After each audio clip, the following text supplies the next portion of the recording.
It's time for the Michael Huddleston Show on HUDRadio.com. I appreciate your input. Hello, everybody, and welcome to HUDRadio.com. You're listening to the Michael Huddleston Show, and I am, of course, your host, Michael Huddleston.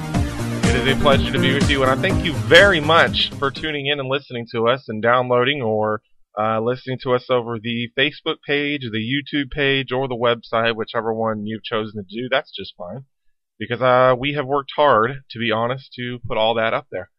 Again, I'm your host, Michael Huddleston, and this is my little radio show. And on this show, we're going to talk about various different things, such as politics and social interest. And when I say social interest, things, I guess you could say, kind of like the Trayvon Martin thing. That's not really political, but it's something that's been in the news, and for some reason we keep giving it more publicity than what it really deserves. But if it's out there and it warrants being talked to, we'll talk about it, and especially if it doesn't fall into the political realm of things. That's why at least I call it social interest. So this is a political social interest show.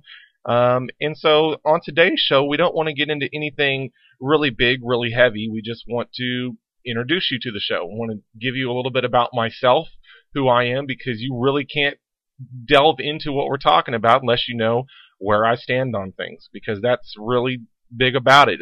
I can tell you one thing and believe the opposite thing, and it's not going to come out right. So tell you a little bit about myself. We're also going to introduce you to what the show will be about, who will be on our show, what kind of issues will we be talking about. We already said we'll be talking about political and social interest. However, where will that information come from? There is a big, big push for talk radio hosts to talk about national politics. Well, that's good and bad. It is very, very, very important to know about what's going on nationally. Barack Obama, Harry Reid, Newt Gingrich, all those guys is very, very interesting, at least from my point of view, and it's very important to know what's going on in national politics. But what about what's going on at our local level? There are also elections coming up in November that will determine city council races, big state representative races, and where we're broadcasting from here in the Bryan College Station area. This is District 15 for the Texas House of Representatives, and there are 5 guys running for that position, and each one of those guys hold different values and different ideas for how they would like their term to go as Republican House representative for District 15. And so we'll talk a little bit about that. And in fact, if you stay tuned and keep listening to us, we'll actually talk to 2 of those guys, at least hopefully, in Kyle Cassell and Tucker Anderson. But there are also other issues going on at the local level. The city of Houston and the corruption that keeps popping up in that area. The city of Dallas as well. What's going on in the city of Austin politics that's hot. There's always seems to be something going on in those 3 big cities that are important to talk about. So we'll try to address those issues as well. But first off, a little brief introduction about myself. Where am I from? I'm from Arlington, Texas. I was born and raised there, home of the Cowboys and the Rangers. In fact, I worked for the Rangers when I was 14 years old, back then the working laws in Texas where you could work 20 hours a week, not at a retail job, at the age of 14. So my dad told me I had to find a job. Went out and got one. Worked for the Rangers. It was the best time of my life. I am the oldest of 5 children. So if that tells you anything right there about the kind of person that I am, that pretty much says it all. Oldest of being 5 kids means I was the leader of all of my brothers and sisters. Didn't make the best choices at times sometimes, but nonetheless, my oldest brother, he just came back from a tour in Afghanistan. He is serving our country and did a tremendously good job at his job, and I am so proud of him on that one. And I have a brother in college who's studying to be a history teacher, and extremely proud of him as well. And a brother that is, in my opinion, one of the best high school football players around, and a sister who is talented at everything that she does as well. And I hope they're listening. If they're listening, they know how proud I am of them. There was a couple of things that were important growing up, and that was my father. My father has worked in personal injury law for, I think, 23 or 24 years now. And through all that, he helped develop my morals and my values and my beliefs about different things. And very, very frequently do we call each other and talk to each other about different political issues that are in the media right now. And of course, one of the biggest ones has been the voter ID laws in Texas, and my dad and I will go back and forth about that. And through all that, he's helped iron sharpen iron. He's helped me develop my values and beliefs. And so what are those values and beliefs? Well, there's a lot of them, but I don't have time to talk about all of them. So we'll talk about a few of them that I think are important to the show. And the first one that you'll hear me talk a lot about is my belief that only you can make your life. Nobody else can help you do that. There's a lot of debate right now about entitlements and cutting entitlements and who deserves those and how much and how often and how long, such as unemployment benefits being extended to 99 weeks plus now. Is that right? Is that wrong? Who's writing the system? Who's not? Well, in my opinion, is that if you're relying off the government to give you your full support and you're not contributing to your life, then you're practically owned by the government. You're practically owned by somebody. And one thing that my dad has always taught me to do is to be your own man. You are not owned by anyone. And by that, I have worked my whole life. I have done things I needed to do to pay my bills, to support my fiance, who I will be getting married to here in June. And nothing else has gotten in the way of that. Now, this does not apply to people who may need assistance. There's nothing wrong with needing assistance. There's something totally wrong when you abuse the system and take more assistance than what you need, or you don't report that you found a job, or you don't report that your wife or your husband found a job, and you continue to be on those benefits. That is wrong. Every person needs to make their own life. They need to live by a certain set of values and stick to them, not compromising them when it benefits them. Now, the second value that I have is that no one has rights other than those specifically stated in the Constitution. Now, this does go into the argument of moral versus entitlement. So let's analyze this analogy first. So let's say you're a doctor and you're walking down any random street in America. It could be Westheimer in Houston. It could be Cesar Chavez in Dallas, or it could be 6th Street in Austin. No matter where you walk down, let's just assume you're a doctor. You're walking down the street. You walk up on a homeless man who appears to have a deep gash in his leg and is bleeding profusely. Now, is it your right as the doctor to treat that human being with your knowledge that you've paid for, the equipment that you bought, and the schooling that taught you those skills to treat this man, or is it your moral duty to do that? My belief and my answer to that would be it is your moral right as a doctor, not your entitlement, because there is nobody or no government or no governing body that can tell you you have to do something that you worked for. So in that case, there is nobody that can tell me that I have to use my education, my equipment, or my knowledge to help anybody, because it is mine. The government didn't help me get there. The government didn't help me buy these things. So therefore, they cannot tell me to do that. And the biggest reason why? Because in the Constitution, it states that the government cannot do that. So that's the analogy I have, and that's an important one, and that will encompass a lot of things that we talk about. And the third one is very, very, very blanket, very broad, but it is that your life must not be about stagnation. Everybody has a purpose in life. Everybody has a reason to be living. And if you're not seeking that and you're not doing what your purpose in life is, then you need to ask yourself why.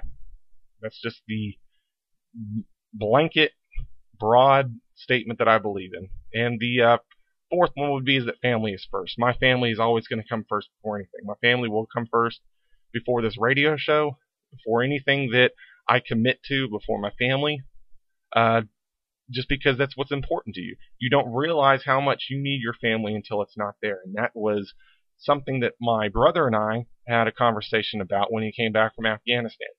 That in America, we just don't understand how fortunate we are to have family where they are. And he told a story about a family that he had met in Afghanistan, and the family had nothing, but their whole lives revolved around being with family. And it's absolutely amazing. It was listening to him and telling, asking him questions and him telling me about this encounter he had, and the whole time I'm thinking you don't realize it, because nowadays we have things that distract us, iPods, iPhones, iPads, family, or friends that we do things with, and we're gone half the time, and most of the time we're working 8 hours a day, and if you're like me, you have to travel an hour to go to work every day, so I'm gone away from the house for 10 hours or more at a time, and so by the time I come home, it's time to go to bed, wake up, go to work, come home, do the show, go right back to bed. So not a lot of time to see family, but you don't realize how big family is until it's not there or until you need them. So that is the fourth value that I hold. And the fifth one is Christianity. This one really should have been the first one. I am a Christian. I was raised Southern Baptist. I believe that one day everybody will be judged for their actions. It is not my place to judge anybody, but it is my job to hold them accountable. And all that falls under my Christianity belief. And the last one is another broad blanket belief, and that's that in this world, it's our job to assist others. Not assisting them from the standpoint of giving them whatever they want, but helping those in need. Just because that is what humanity and being a human is about. Helping those who need help. Helping those who need the help. Not everybody that's asking for it. So that's just a broad overview of my beliefs in an introduction to myself. And now we're going to introduce you to what the show will be talking about. Well, we support conservative values on this show. Now, that doesn't mean we're going to take every value and everything the conservatives say and make it gospel. Because truth be told, and something you won't hear on any other radio station or any other radio show, is that, you know what, the conservatives are wrong sometimes. Republicans are wrong sometimes. And it's a fact. They are wrong sometimes. And there are plenty of instances when instead of Republican leadership holding to the values that they hold and the values that their voters hold, they simply caved in on them for the sake of political gain. And I'm sure there will be more instances of that happening between now and the end of this radio show. Hopefully that doesn't happen for 60 or 70 years, but we'll see what the fate holds. But I'm sure there will be instances of that, and we'll get into that more when that happens. The other thing that we at this show will be about is keeping content honest. No matter who I listen to nowadays, it seems like there's always somebody twisting and skewing bits of audio or quotes out of context for the simple fact of making a point. So it's not what we're going to be about. Now, one of the rules of thumb in radio is that you don't play long audio clips because there's always the tune-out factor and somebody's going to get totally disinterested and tune the radio station or completely turn it off, and that's really not what you want in the first place. You want people to keep listening because that's why you do a radio show. So we're not going to play long clips, or at least try not to play long clips, but if we do, it's because we needed to make a point, or it's because it's what supports what we're talking about in the first place. And keeping content honest also goes into the next thing that we're about, and that is providing solutions to the issues, not just sitting here ranting and raving about it for 30 minutes. There's a guy I listen to here in Houston, and his thing is he provides some pretty good points about why things are bad, why what the Obama administration is doing is bad, but he never, ever provides an alternative solution to it other than repeal or don't do it. And the biggest thing that gets on my nerves is when you ask a lot of Republicans what the solution to the Affordable Health Care Act is, they say, repeal it. Really? That's the only thing you want to do is just repeal it? Because if you're honest with yourself, does the healthcare system need some changes? Maybe it doesn't need regulation. Maybe it needs a little encouragement, but just repeal it? That's just because Obama's the president and because the Democrats signed off on it, that's your solution is just repeal it? Well, why not go back and look at what really needs to be done with the healthcare system? The biggest complaint is that it takes forever to get through the ER. Well, does it take forever to get through the ER because doctors aren't doing their jobs or insurance companies aren't doing their jobs? Or is it because we're serving millions and millions of people a day that are coming through our public healthcare system? So what's the solution to that? And there's a lot to go into that, and we won't go into it today, but that will be something that we'll talk about. And all that goes into providing solutions, not just sitting here complaining about it. And like I said earlier, we'll also go into state and local issues. Now, one of the biggest issues here in the Brazos Valley is the availability of water. Now, if you live in the Brazos Valley, you either are a student of Texas A&M, Blinn College, or you're a farmer. There is a lot of agriculture out here and not a lot of water to go around. And if you have been living in a cave in Texas in the past 2 years, you realize that there is not a lot of rain to go around either.